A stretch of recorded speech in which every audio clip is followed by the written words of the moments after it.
This is going to be a long one. I'm really excited for it though. It's very opinionated, but I had a lot of fun preparing for it, so let's get ready. Hello, if you've been here before, welcome back. If not, hi. My name is David. I make videos talking about media that I want to talk about. This is my edition of the Get to Know My Taste tag.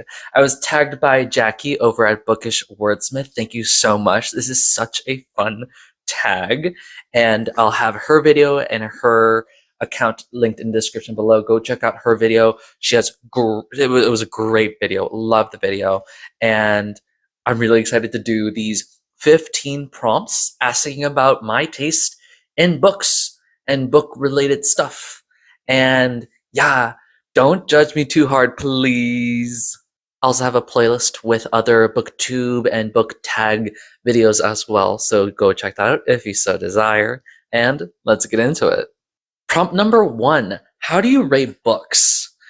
Give a quick rundown of how you do your star ratings and or how you evaluate books.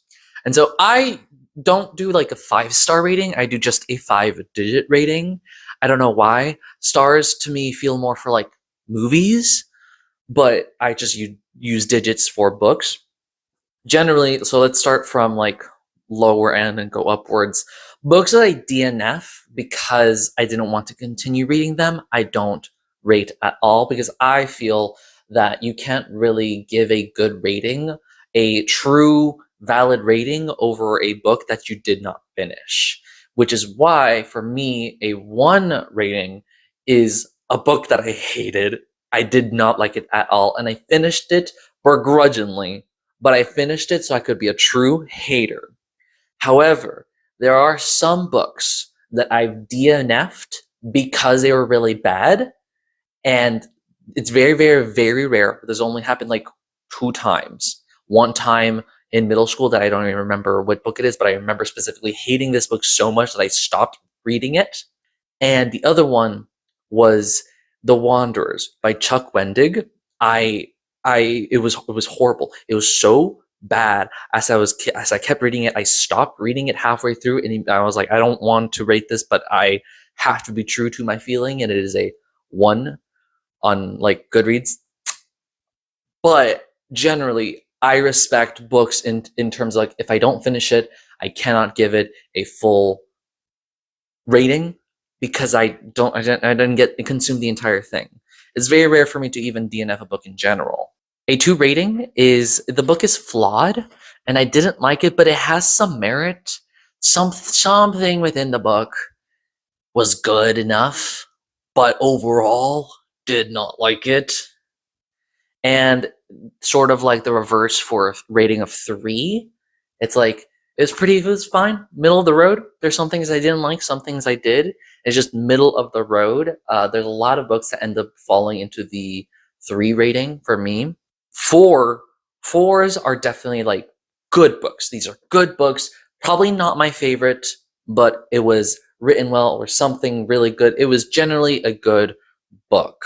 And I want to reserve 5 stars for amazing books that were just amazing. I love them, right? And so for me, there's a lot of leaps in quality between ratings. So I would probably have books that are rated 4s better than other books rated in 4s. You know what I mean? But generally, they stay within those 1-digit ratings, which is pretty limiting because I also use half digits, half points for the ratings, mostly just to bridge over gray areas.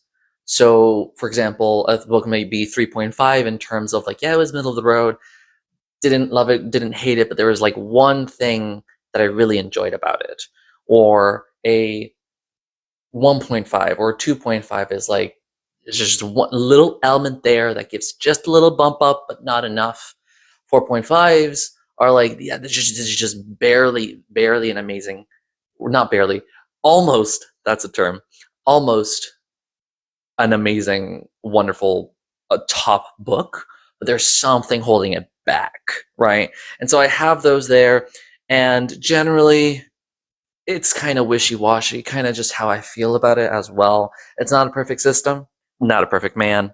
Question number 2. How do you approach reviewing books? What's your review style? Are you analytical, emotional, casual, or structured? First, when I'm reading a book, the first thing I try to pay attention to is if I don't pay attention, right?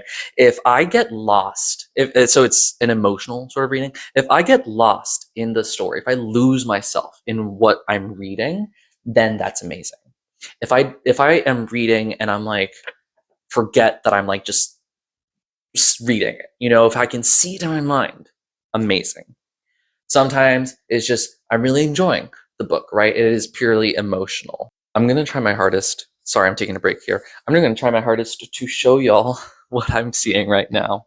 This is my sofa, and I have Coco looking at me while I record.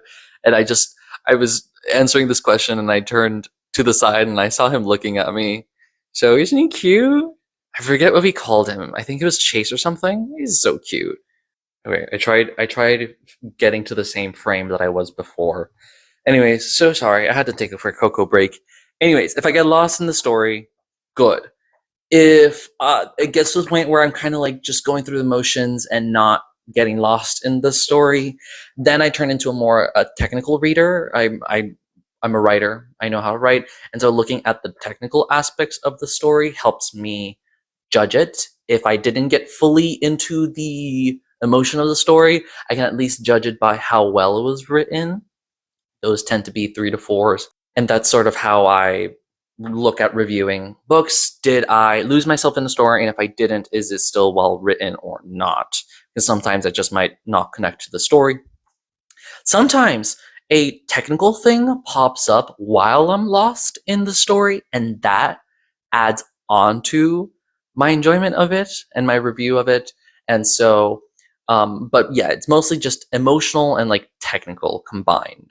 Question number 3. What's the book that made you a reader? Whether it was your first favorite or the one that got you hooked, what book started it all? Now, this is two-prong. So as a child, what my parents would do is whenever we would go to like Walmart, they would sit me as a young baby. They would sit me in like the chair, the rolly, what's it called, the cart. They would put me in the cart where the babies go, and then just put a bunch of books that they get from the book section, and I would just read those books while they did groceries. And when they finished, they would put the books back, pay, and leave. And so I started reading a lot through that. And when I got a little bit older, I want to say maybe 6 or 7, I started reading the Magic Treehouse series by Mary Pope Osborne. If y'all remember those, that was really fun. That was, I think, the first like fantasy series that I was like, I need to read, and also taught a lot about the world and history and stuff like that. And I read those a lot when I was younger. I think I checked online when I was preparing for this. I think I got up to book 28 or 29. I'm not fully sure. After that, the books listed, I don't recognize, but about around 28 or 29, I'm like, oh, I do remember seeing these, at least reading them, maybe. I'm not sure. That was a long time ago. So that got me into reading as a child. And through middle school and high school, I would read a lot. But then I started in college, and it was really hard to read in college because I was in college. And so I sort of fell off on reading. I would still read books. I still have books that I read, but it was not like a big thing until I got to the book. I just picked it up randomly at the library, and I've talked about this book already before, and it's There Will Come a Darkness by Katie Rose Poole. When I was preparing this, I was like, hey, that's another author. Those authors, Mary Pope Osborne and Katie Rose Poole, really affected me. And There Will Come a Darkness was a fantasy series that like made me fall in love with reading again. And if you've been here before, you've heard me talk about this 1,000 times before, and I highly recommend it. And it's just a really great series. Question number 4. Do you have a genre niche? Are there certain genres you gravitate towards, or do you read widely across genre? I want to say that I read widely across genre, but some genres are pretty wide in general. I mostly read speculative fiction. That is fantasy, sci-fi, and horror. There's other types of genres underneath the speculative fiction umbrella, such as like historical fiction and like maybe thriller, I think. Not thrillers. Mysteries. I'm not fully sure exactly what else is underneath the speculative genre fiction, but anything that has like speculative elements, I love reading that. And also, literary fiction is also really good. There's like half of my favorite books ever. These are my favorite books shelves. Half of these books are literary fiction. And like, I know that there's like this war between literary fiction genre and genre fiction. And I think that that's stupid. I think that both have their merits and both have their not merits. What's the term? They have their strengths and their weaknesses. And each of these types of stories do their strength very well and cover up their weakness using their strength. And I think that any person who looks down on you watcher at home, if you like genre fiction and someone from the literary fiction space says that you are lesser for reading genre fiction, they are wrong. And you, audience at home, if you like reading literary fiction and someone from genre fiction tells you that you are lesser because you are reading literary fiction, they are also wrong. Everyone has their tastes, and literary fiction and genre fiction go hand in hand. So I am here to make peace between genre and literary because both have been amazing for me. And you can have your own tastes. This is an opinionated thing, but do not put anyone down because of that taste. Okay? I remember in high school people talking to me like, "Oh, you're reading genre fiction? You're not so sophisticated as I." I'm like, why are you doing this? Literary fiction and genre fiction are amazing, and I have loved many books from those. I will say I am mostly a genre writer, but that's my opinion. There's some genres that I want to get into a little bit more. Thrillers I've read recently have been pretty good. The Man Made of Smoke I got from Book of the Month. Also from Book of the Month, You Belong Here by Megan Miranda. Man Made of Smoke was Alex North. Sharp Objects, also really good thriller. I'm so sorry not being in the frame. You get to see a really good view of my bookshelves.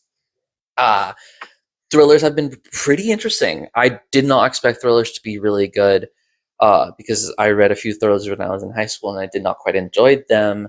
But the ones I've read recently have been amazing. And then romance, I read a lot of romance when I was in high school, mostly gay romance, queer romance, just to like understand myself. But a recent romance that I really liked was, am I going to get off this? The Charm Offensive by Alison Cochrane. Really great queer romance. And most of the time, if I read any romance, it is queer. But a different romance I did like was Emily Wilde's Encyclopedia of Fairies. That one, I think it's mostly fantasy based, but it is a romance in there. And that was really good. See, there's overlap in genres, and they're all really good. And some books are also not good. It just depends on the individual book. But yes, final answer. Speculative fiction is what I mostly read, but there are other genres that I have dipped my toes in. Mysteries I want to read a little bit more.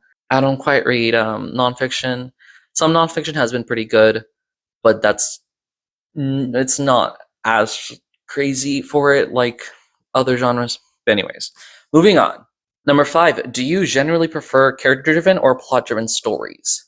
This is a hard question because I honestly don't know the difference because I feel like most books should be both. But I looked it up, and character-driven stories tended to be, the examples that I saw tended to be focused on one character, and plot-driven stories tend to be focused on multiple characters doing stuff. That's not a perfect definition, but it made sense to me. And so I like both. It depends on the story. And I'm going to show examples. For my favorite character-driven story, I chose The 7 or 8 Deaths of Stella Fortuna. This is the life of Stella Fortuna and the 7 or 8 times that she almost died. And this made me cry. It was so good. And then for a plot driven story, my favorite I chose was Micro by Michael Crichton. It's about a group of college age students who are sent to Hawaii for a trip and accidentally slash purposefully by someone else shrunken to a tiny size. You can see the little guy here. That's about the size they are, and released into. They escape the bad guy, and they are in the forests, the jungle of Hawaii, and crazy stuff happens. And it's a really fun, like, I don't know, psycho, no, not psycho, sorry, it's techno thriller. It's a really good techno thriller. Love Michael Crichton. So I don't know if these two books would be exactly character driven and plot driven. However, from the definition that I saw, that sort of fit, and I wanted to show off those books. Question number 6. What's a book you love so much that you don't care if others don't like it? What's that one book you love enough for everyone? This is difficult for me. I don't think I've read a book that people said was not good that I also thought was not good. You know what I mean? At first, I had written down the Southern Reach trilogy, Jeff Vandermeer, mostly because I heard a lot of people not liking Authority, the second book. But I think rating wise, it's pretty good on Goodreads. So what I did was I took the list of books that I read on Goodreads and filtered it through with the lowest rating, and also kept track of number of ratings as well. For example, there is Seduction Theory by Emily Adrian from Book of the Month. That is one of the lowest rated books. It's like a 3.20 something on Goodreads, but it only has like 300 ratings, right? So I feel like that's not an accurate enough look, and so I just looked at the lowest rated books that I've read, and also the number of ratings that they had. And what I found shocked me. It was Aftermath by Chuck Wendig. Listen, I know that I already talked about how much I did not like Chuck Wendig's other story. There's a part of me that's also like, the reason that I also felt very strongly about not liking Wanderers was because I loved the Aftermath series by Chuck Wendig, which is a trilogy that bridges Star Wars canon, I think commissioned by Disney, Star Wars canon that bridges the, oh gosh, Star Wars movies, uh, the Return of the Jedi and The Force Awakens. So it is between those stories. I remember loving it, and I do want to reread it. I remember loving that series, which is why when I read another Chuck Wendig, I was like, this is horrible. Why are you doing this to me, Chuck Wendig? In Goodreads, it has a 3.31 average, and it is rated by, it had 34,000 ratings compared to like 11,000 was the next lowest. 9,000 was there. Lady Macbeth I saw by Ava Reed had like 9,000 ratings and had about the same 3.3 something rating. Makes sense, honestly. I love the book. Anyways, I was really surprised that Chuck Wendig had, or Aftermath had 34,000 ratings, and it's a 3.31. And I feel that's pretty low. And honestly, I kind of get it. I think that he takes really big swings with the Aftermath series, and really interesting swings as well that you don't usually see in Star Wars media. And I think that people in Star Wars, need to read these kinds of stories to be better as people. But they don't want that.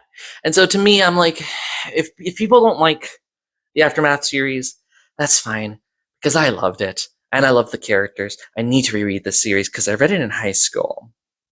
But to me, it was just so surprising to see that it was 34,000 of any of the other books that I read, the lowest. And so I would say Chuck Wendig, You got me with Aftermath, but you lost me with Wanderers. I don't. He came out with another book. I'm so sorry going on this tangent. He came out with another book. It was a Cabin in the Woods or something like that. Something around like Cabin in the Woods or something. And I've heard mixed things about that. I don't know if I'm gonna read that. I have to reread Aftermath before I make any other decisions to read anything else by Chuck Wendig. Anyways, number 7. What's a book you love so much that if someone doesn't like it, you know your reading tastes don't align? The book or books where a difference of opinion is a strong indicator of different reading preferences. Now, this one for me, I feel is a not very controversial decision. 100 Years of Solitude by Gabriel Garcia Marquez. Now, I'm saying this book specifically because it is written by a Colombian author, and I myself am Colombian. So if you don't like it because of that, then there's some issues there. But also, it's a great mixture of the literary genre and the genre. It's magical realism, and I think that the humor in this story, the history in this story, the way the characters are written in this story, I think it's a safe pick at least because it's a classic for a reason. Winner of the Nobel Prize. So I I love this book so much, and if you didn't like it, you need to leave. Question number 8. What is your quote unquote trash pocket? What books, tropes, or themes that you know are bad but you love them anyways? This is also a hard question. I don't know what people like the tropes that people don't like, I also don't like. And I can't really think of anything that I'm like, oh, it's a little trashy, but I kind of like this. But so I looked up like what are tropes that people don't like, and some people said they didn't like prophecies. I think that's crazy. I love prophecies. I think prophecies are really interesting for storytelling. You can really play around with it. And There Will Come a Darkness had a prophecy. Percy Jackson had a great prophecy. Where is it? Percy Jackson had a great prophecy. There's a prophecy in The City of Dust by Tara Sim. The Dark God series was pretty good. Yeah, I don't know exactly. Most tropes that I don't like, most people do not like as well. And so, like, I don't really know. In the comments, name some tropes that you don't like, and maybe I'll see if I like those or not. Question 9. Do you have any deal breakers in books? Something that, if present, immediately turns you off from a book? This is where I get to air some grievances. And so I said I'm not a romance reader, per se. One thing I will say about romance novels are that I don't quite like the third act breakup that happened in Charm Offensive, but it was not that offensive to me. Some stories obviously have romance subplots, and sometimes it's when that romance doesn't make sense that I'm like, all right, throwing it out. There's a handful of books that have happened like that, and I'm going to air out my grievances. So, under the umbrella of romances that make no sense, there's some common things that I've seen. One of them is being that the characters tell the audience, tell me that they love each other, but it's not shown. It's not shown that they love each other. And the biggest culprit for that, for me, is Our Infinite Fates by Lauren Stevens.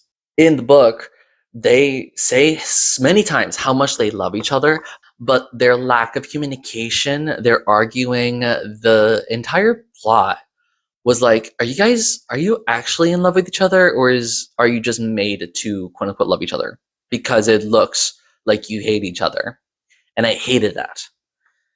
Other parts of the story were pretty good, but I did not like the romance there. Another aspect of a romance that makes no sense, that the romance options actions would be an actual turnoff for like any normal person, but is sort of brushed aside as, yeah, that's fine. The biggest culprit is Lesser Known Monsters by Rory Michelson. It is a dark fantasy queer romance, and the main character is pheromonally drugged in the beginning of the book by the main love interest to pass out multiple times.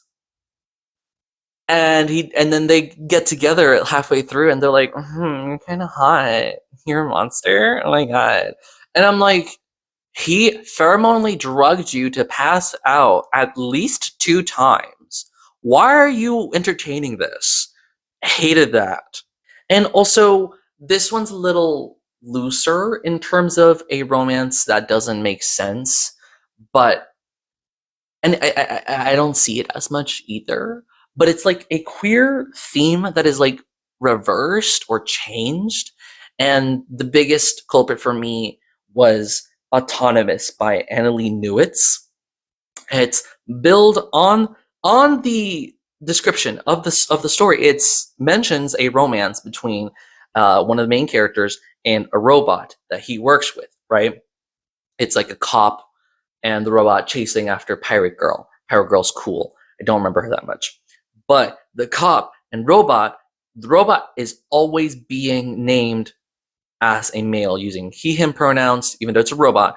But the robot, I believe it's been a hot minute, but I believe the robot's like people prefer to have a robot personified. So it uses he/him pronouns just to make people comfortable. And the cop guy finds himself attracted to the robot, but the cop guy's like, oh no, I don't want to do that. Not because you're a robot, but because you're a male coded. You're a man, and I'm not gay. I'm not gay. I'm not going to make out with this robot. And then I feel like the story should have gone into him destroying those prejudices and feeling himself as a queer man. But the robot who has been he/himmed, it thinks about itself as male coded. It's something like, well, I want to sleep with this mortal. I want to sleep with this man, but he doesn't want to sleep with me because he thinks that I'm a guy, but I'm a robot. So the robot turns to the guy and he's like, what if I was a girl? And the guy's like, but you're not. You're a guy. And the robot's like, I'm a robot. I could be a girl. And then the guy has sex with the robot because the robot said, I'm a girl. And I'm like, oh my. And the rest of the story, it changes the pronouns to she, her. And I feel like that's not the kind of story that I want to read. I want to read this gay male fall in love with a robot that's male coded, even though it's a robot, so it has no gender. But you make it so that his homophobia is not a factor anymore. And I feel like that doesn't make sense to me. You're writing this queer story and you undo the queer theme. You make his homophobia not a factor. You make the robot change its gender, even though it doesn't even have a gender, just to make the guy comfortable with his masculinity. That makes no sense. Have him break down his own hatred for himself. Because I don't even remember if he was actually gay or not. He was just afraid or whatever. But he was definitely attracted to the robot. The robot has no gender, is just pronounced as male and then pronounced as a female. Have the guy who is really attracted to this robot break down his own homophobia, undo it, make the world better, so he can he can have sex with this robot. But you don't. And I'm just like, what is the point then? What is the fucking point? I'm sorry. Anyways, yeah, those are some turnoffs in books for me. I'm so sorry for going on a rant like this. Annalee Newitt's Autonomous, I did not like. Question number 10. What's a strong opinion you have about a book released in the last year? Whether it's overrated, underrated, or just a take you need to share. And when I started, BookTube and started making videos on YouTube, I was also on the book Twitter space. And so I'm there also looking at the drama that happens constantly. That's one opinion I'm going to have. Calm down. Hey, people on book Twitter, calm down. But one thing I saw was that there was very, very polarizing opinions over Bury Our Bones in the Midnight Soil by V.E. Schwab. Now, I think that it is fine. It's a fine book. It's fine. I don't think it deserves the hate that it's getting, and I don't think it deserves the adoration that it's getting. I feel it's a slightly flawed construction. The structure of the book is a little flawed. The characters are well written, and the romances are interesting. The speculative elements are really good. The beginning of the book is really good, and the quality sort of drops towards the end. Um, and I think overall it was a fine, good book. And I think that people are, I've seen so many people either abhor this book or love this book. And I feel like we need to calm down. It's fine. It's good. It's, I think, because it's specifically about vampires and lesbians being toxic vampire lesbians that makes people go crazy. And I'm like, listen, read more lesbian stories and this will be fine. If you want to read a good lesbian story, The Ones We Burn by Rebecca Mix, The Girls of Paper and Fire by Natasha Nan, Of Monsters and Mainframes by Barbara Truelove.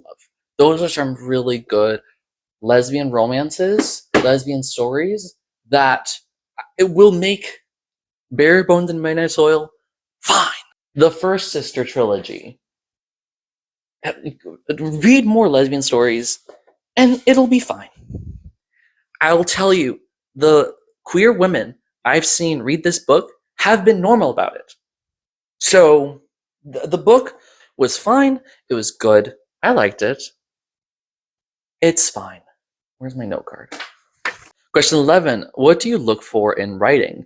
What makes a book stand out to you? Is it prose style, themes, voice structure, or something else? I have a handful of stuff here. Style and story is one thing. You know, how it's written and what happens in the story really helps stand out. Some stories have pretty standard plots, but the way that they're written is really fun. Or the way that it's written is normal, but the plot is exceptional. Mostly queer themes and speculative fiction is what I look for in general as well. But characters are also really fun as well. Some of my favorite books have some amazing characters. And so that's kind of what I look out for. You know, characters, queer themes, speculative elements that are really, really good. The way that it's written, the voice of the author, that's really good. Question 12. How do you decide what to read next? Do you plan ahead, mood read, or follow external factors? And so for that, I have this shelf right over here. So anytime that I get a physical book, I add it onto the latest books here, right? And I just keep growing it, right? So the next time that I buy a book, the next time I get my hands on a book, it'll go right over here. And the next time I finish book and want to get the next one, I'll get it from over here. So I'll read the earliest and keep moving down that way. That feels a lot more controlled than trying to like pick randomly or stuff like that. And it also keeps me from buying a book and immediately reading it when I have other books that I've already wasted money on that I need to finish. And so that keeps me in check. I have this special shelf just for that. Question 13. Where do you get inspiration for your booktube content? What sparks your video ideas? Other creators, trends, personal reading experiences? Yes, yes, and yes. I do, the monthly reading recaps. I like to do that. I'm not much of a fan of doing a TBR because of the way that I structure my reading list. Some people, I love watching other people's TBRs and the ways that they choose the next books. Like, that's pretty fun, but I would not have fun making that video because I feel like I'm just talking about the same book again and again. Trends, book tags, this is a tag, are fun as well. It's a great way to build community and to get people, find friends who have similar interests to you. People who tag me, thank you so much again to Jackie for tagging me for this book tag. It's a great way to build a community and build connections, and also somewhat low effort, quote unquote. I feel like the term low effort has a bad connotation to it. It's mostly that I can just write them down on these what are these called again? Index cards. Just jot down the things and talk about it. So that's low effort for me. It's still a lot of effort. I still have to edit stuff and stuff like that. But I really want to do more analytical stuff, and that's more high effort that I have to write a script for and work on, and that takes a little bit longer time and more energy for me. I'm like right now I'm working on a fun project, but it's going to take me a hot minute, which is why I have a bunch of tag videos just coming, because I can do those pretty quickly for my YouTube. But I do want to do a lot more analytical videos. I've done videos where I've talked about one singular book, and that took a lot of energy. That was really fun, really fun. And I know I want to keep doing those, but there are some videos that I want to do that are like mid-size in terms of these tag videos tend to be within less than an hour, at most 50 minutes. This one's going to be pretty long. The analytical videos for like larger one book, the longest video I've done was like 3 hours long, and those don't get to that many views, and I get that. That's a lot of fun, and it's just a way to process the book for me. But I want to make some like hour and a half long videos analyzing stuff within books and between books as well. And I have a list growing on my phone of like types of stories that I want to write about.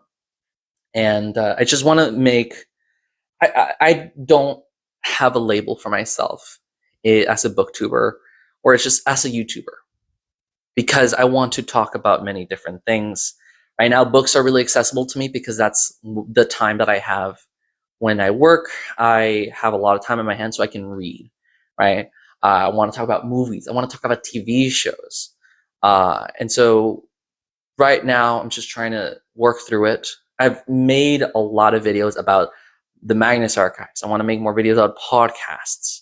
And so mostly it's just wanting to talk about things. My name is David. I make videos talking about media that I want to talk about. I want to talk about many different things. I want to be passionate about what I talk about as well, right? I don't want to make a video. I don't want to make talk about something that I'm not passionate about, because that's not what is attractive to me. I'm attracted to passion. Whenever I hear someone talking about something that they love, that's amazing. And the way that all of the booktubers that I've met, the way that they talk about books is so passionate, so loving, that I'm like, I can talk about books. I want to talk about movies. I want to talk about TV shows, podcasts. I just want to be passionate. I want to be passionate about the things that I talk about. And whenever I feel passionate about something, that's when I want to make a video. So be able to process this passion, process these emotions, just talk about it, right? And yeah, sorry, we're going on a tangent again. See, anyways, yeah, that's where I get inspiration to make content for YouTube. Question number 14. If you could make any book go viral right now, what would it be? A book you think deserves more attention, and why? Now, there are some books that I think would be amazing if there would be more attention, but I think that there are some things in it that I'm like, you know what? It's fine. It's fine if people don't like 100% know it. But for me, the books that I have not seen anyone talk about are short stories. I love reading short stories. I love writing short stories. And I've been reading, I made a video about the best American science fiction and fantasy of 2016, reviewing it. And I've read many different, let me pull these out. I'm not going to pull them out because that's a lot. All of these books are short fiction books, and they have been amazing. Some of the best content I've ever read has been short stories, and people don't talk about them enough. Specifically, the Best American Science Fiction Fantasy series, series edited by John Joseph Adams, have been amazing. And I want to make videos talking about these. You know, I'm passionate about these. And I feel like more people should read more short fiction, because that helps spread a lot more awareness for a lot of different authors. Every time I finish one of these anthologies that include different authors, there's anthologies and collections. Collections are short stories of one author, such as Her Body and Other Parties by Carmen Maria Machado. But anthologies are short fiction from different authors. And every time I read one of these, depending on which stories I liked and didn't like, etc., there's a lot more authors that I want to read about. I have many different books that I've added onto my books that I want to read list that are from authors that I read off of these anthologies. And so I want more people to talk about this specific series, the best American science fiction and fantasy series, but just anthologies in general, sharing the tiny little snippets of short story that they absolutely adored, because I think short stories are really, really good. And finally, number 15, who are booktubers with reading tastes similar to yours? I will be tagging them in the description below. These are all booktubers that have welcomed me with open arms. Their videos have all been amazing. There's so many books that they talk about that I'm like, that sounds like an amazing book. I will read that. I've been really grateful to meet all these people online and watch their videos, because they're really passionate about what they're doing, and the type of books that they're talking about interest me so much that they're like inspirations to me. Jessica at Jessica's Library Card, Nicole at Nicole's Bookish Nook, Jen at Literary Love 123, Michelle at Literary Me, Isabel at Isabel Reads, Steph at Coffees Over Apples, Jackie, who tagged me here, Jackie at Reading Wordsmith, Edie Lewis at Edie Lewis Reviews. All of these booktubers have been so welcoming and so nice. And there's a handful of other booktubers that I know that I'm forgetting, just the ones I jotted down, that have supported me throughout my tiny little YouTube time. And their books that they're reading make me want to read more books, and I add them onto my list. I'm like, I'll get to them eventually. Like specifically, Jess's Library Card got me into reading The Tainted Cup and The Drop of Corruption. Oh gosh, The Shadow of the Leviathan series. She got me into reading that. I got Blood Over Brighthaven because of Steph over at Coffee Over Apples. I got into Book of the Month because of a handful of them as well, and so they're really inspirations for a handful of the books that I read in the future. And yeah, that's the end of the tag. Thank you so much for watching. If you got this far, I'm so sorry that I go on many tangents. I had a lot of fun with this. Let me know if you agree with any of my takes, any of my opinions. Let me know of any of these prompts. Which prompt you answer any of these prompts if you'd like. I'd love to hear what you guys think. Don't forget to like, comment, and subscribe, and share with your friends. Don't forget to be passionate, and I'll see you later.